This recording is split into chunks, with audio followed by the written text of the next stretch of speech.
Maintenant, remontons à notre première alternative, c'est-à-dire, est-ce que l'attribut non est vide? On a vu la branche oui. Maintenant, nous allons voir la branche non. La branche non signifie en fin de compte que mon lead est récupéré grâce à l'encart qu'il y avait dans ma page WordPress. Donc, là, à ce niveau-là, je vais reposer notre condition. Est-ce que l'attribut abonné est sur oui ou non? Donc, est-ce qu'il est sur yes? S'il est sur yes, ça veut dire que lorsqu'il a rempli son formulaire, le visiteur a accepté d'être abonné à ma newsletter. S'il est vide, s'il est sur non, ça veut dire qu'il a refusé. Donc, ce sont deux cas différents. Premier cas, il a accepté. Oui. Donc, dans ces cas-là, je vais mettre à jour l'attribut de son score. Je vais l'ajouter à 7. Il est pour l'instant à 0. Je vais attendre 2 jours. Je vais envoyer l'email T-relance lead widget que je vous ai déjà montré dans la vidéo précédente. C'est un email où on lui propose seulement le guide balade sans lui demander, sans lui faire remplir un formulaire. Maintenant, la branche non signifie qu'il n'a pas donné son accord pour recevoir la newsletter.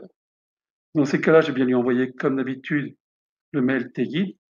Tiens, je vais le faire ici. Je vais rajouter, excusez-moi. Donc, envoyer ici tguide. Voilà, OK. Donc, je lui envoie le mail tguide. Je mets son score à 5, dans la mesure où il n'a pas donné son autorisation pour être sur les newsletters. J'attends 2 jours. Et puis, je lui envoie l'email T-relance 600K. C'est un email où je propose le guide de balade en échange de quoi il remplit le formulaire. Donc, j'attends qu'il me renvoie le formulaire F-guide balade encart. S'il me l'envoie, ça signifie qu'il a accepté d'être abonné à la newsletter. Dans ces cas-là, je lui envoie le mail T-guide balade.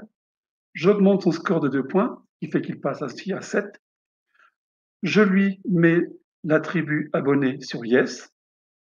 Je l'ajoute à la liste prospect tiède et je le retire de la liste leads livre blanc. S'il ne répond pas, donc s'il ne soumet pas le formulaire F-guide balade encart, c'est non. Dans ces cas-là, comme le cas précédent, je vais attendre 1 semaine et si au bout d'1 semaine, il ne répond pas, je ferme le scénario. Enfin, pour terminer, je traite le cas où mes leads viennent de la newsletter. Donc, ils ont été ajoutés automatiquement à la liste leads newsletter. Dans ces cas-là, je mets l'attribut de contact sur yes. Je passe le score à 7. J'attends 2 jours. Et au bout de 2 jours, je lui envoie donc un mail relance lead widget pour l'inciter à télécharger le guide sur les belles balades et le guide sur l'entretien des vélos et pour l'inciter à aller sur mon site commercial. Pour tester mon scénario, j'ai été sur mon blog et j'ai cliqué sur l'encart. Donc ici, le formulaire s'est ouvert, c'est rempli au nom d'un visiteur, mélisséejm@laposte.net, et je considère qu'elle veut bien recevoir mes newsletters. Je l'inscris. Quand je retourne sur Sendingblue dans Contact, je vois qu'Amélie CJM a bien été ajoutée, que le score est à 7 dans la mesure où c'est inscrite à la newsletter, que l'abonné est égal à yes, première chose. Deuxième chose, lorsque je vais sur Automation et que je clique sur Log, je vois qu'il y a différents logs. Log des scénarios, log d'événements, contact dans les scénarios. Si je regarde log, je redescends ici à mon exemple. Lorsque j'ai ma visiteuse Amélie qui s'est connectée. D'accord? On a vu quoi? On a vu que ici, elle a été ajoutée à la liste. Regardez.